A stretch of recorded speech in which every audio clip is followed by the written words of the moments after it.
ninkeeday ku leedahay ma kula tahay wejigan nin arkay oon fitnoobaynin inuu jiro oon ku fitnoobaynin yani quruxda ilaahay siiyey markaasuu wuxuu ku yidhi haa waxaan garanayaa buu yidhi nin haddaad wejigan tusto aan marna ku fitnoobaynin ii sheeg bay tiri waa kee cubayd ibnu cumayr in la yidhaahdo weyn bay tiri waa nin sheekh oo caabid ah markaasaa waxay tidhi fa'dan lii fiihi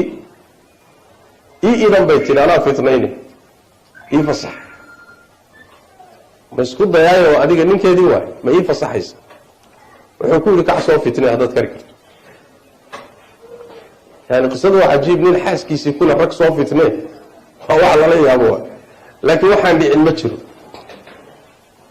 bas way tagtay wadaadkii bay u tagtay waxay isaga dhigtay sidii haweenay su-aal diiniya weydiinaysoo kale bay isaga dhigtay markaasay xaramka meel ka mida masjid alxaraamka dhinac ka mid ay la istaagtay wejigii bay marka marada ka qaaday mise wejigeedu wuxuu u egyahay qayb dayaxa ka mid ay leeyihin aada u qurux badan markaasaa markay wejigii u fayday dabcan waxay rabtaa markaaba inuu fitnoobo soo maa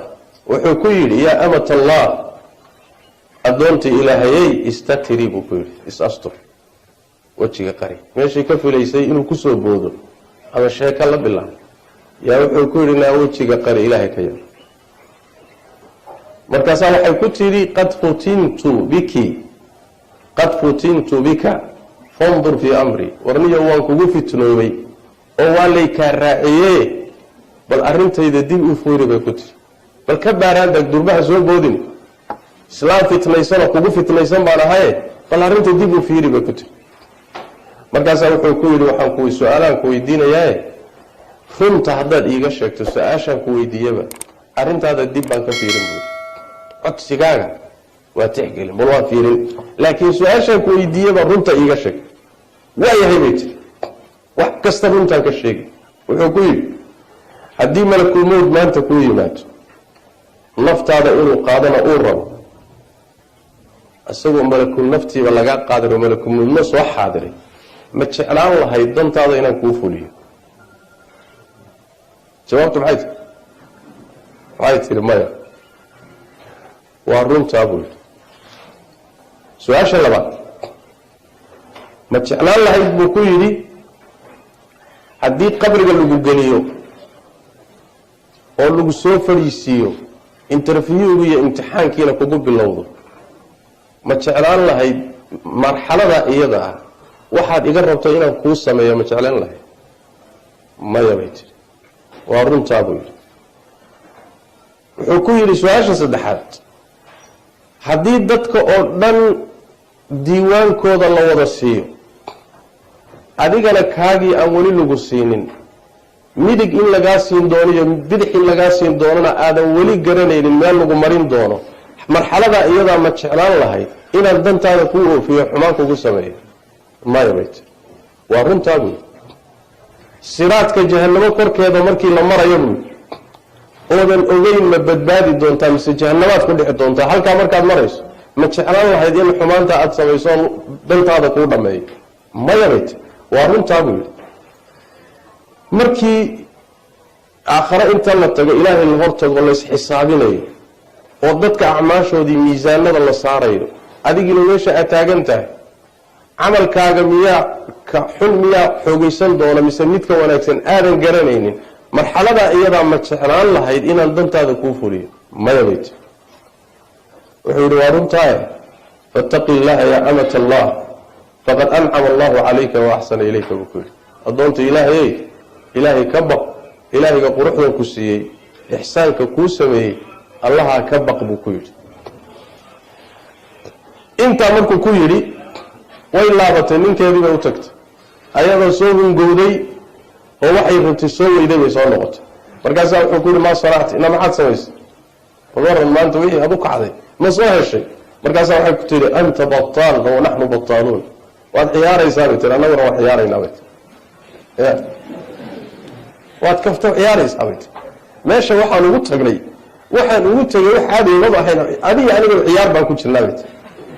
gabadhii noocaa ahayd fa aqbalat cala asalaati waasawmi waalcibaada maalinkii baa ilaahay qalbigeeda rucbi ku riday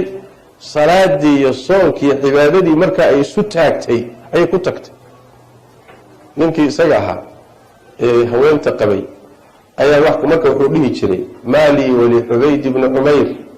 afsada calaya imra'ati kanat lii fi kulli laylatin aruusan fasayaraha raahibatan. wadikii Ubayd ahaa aniga maxaana kala gaaray buu dhihi jiray islaantaydii habeen kasta aroos ii ahayd oo isu kay diyaarin jirtay ayuu intuu bedelay buu suufiyad ka dhigay buu suufiyad raahibad uu salaad u taagan marna sooman ayuu ka dhigay. marka yani wax weeyaan ujeedadu waxa weeye misaalada noocaas oo kale waxay u imaanayaan calashaani in yani lagugu baraarujiyo yayna ku qaadanin dhaldhalaalkan iyo waxyaalahan iyo yayna ku qaadaninoo sharaftaada yaysan dilin. cifada iyo dhowrsoonaantu marka waa sharaf waa karaamo waa mida ilaahay uu ku ammaanay tabaaraka wa tacaala in lagu daydana uu tilmaamay maryam nabiyullaahi ciisa calayhi wacala nabiyina asalaatu wasalaam hooyadii sooma wadaraba allahu mathalan liladiina aamanuu imra'ata fircawn id qaalat rabbi ibni lii cindaka baytan fi ljannati ونجني من فرعون وعملي ونجني من القوم الظالمين ومريم ابنة عمران التي أحصنت فرجها فنفخنا فيه من روحنا وصدقت بكلمات ربها وكتبه وكانت من القانتين. إلهي وحكو أماني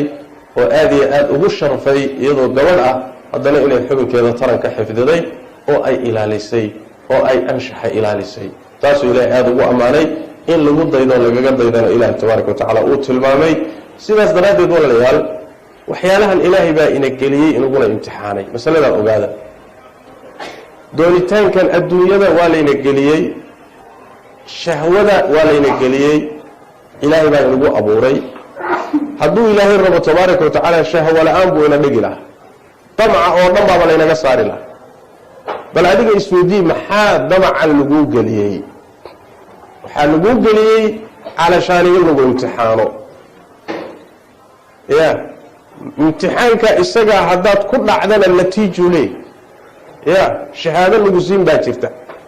imtixaanka haddaad ku baastood ku barmoostana asaguna wuxuu leeyahy natiiju leey. waad la garanaysaa natiijada soo labada natiijaba waad garanaysaa. saas daraaddeed ilaahay wuxuu inoo geliyey inuu ina imtixaano. waxaa la doonayaa marka